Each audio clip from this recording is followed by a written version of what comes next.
Vidéo sur la fonction racine carrée. Donc c'est la fonction f définie sur 0 plus l'infini par f de x égale racine de x. Alors pourquoi est-ce qu'il est défini sur 0 plus l'infini? C'est parce qu'on ne peut pas prendre la racine d'un nombre négatif. Donc on peut calculer racine de 2, racine de 3, etc. Mais pas racine de moins 2. Donc le x doit être supérieur ou égal à 0. Alors f de 0, c'est racine de 0, ça fait 0. Parce que 0 au carré vaut 0. C'est la fonction réciproque de la fonction carrée. Donc 0. Racine de 1, c'est 1. Racine de 4, c'est 2, parce que 2 au carré vaut 4. Racine de 9, c'est 3. 3 au carré vaut 9. Racine de 16, c'est 4. Racine de 25, c'est 5. Alors, on s'aperçoit que quand x augmente, racine de x augmente. Donc apparemment, la fonction est strictement croissante sur 0,25.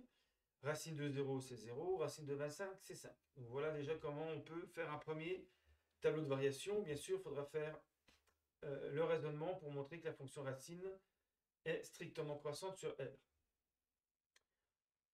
Donc on va voir la représentation graphique de la fonction racine carrée.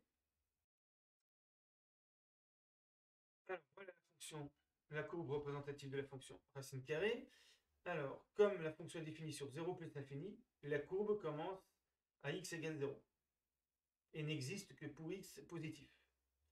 Racine de 0 égale 0, ça donne ce point. Racine de 4 égale 2, ça donne ce point. J'oublie, racine de 1 égale 1, c'est ce point.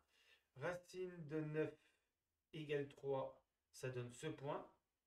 Et racine de 16 égale 4, par exemple, ça donne ce point. Et donc, bien sûr, pour tracer toute la courbe, il faut faire varier x sur l'intervalle 0 plus l'infini. On s'aperçoit donc que la courbe monte parce que, en fait, la fonction est croissante sur 0 plus l'infini.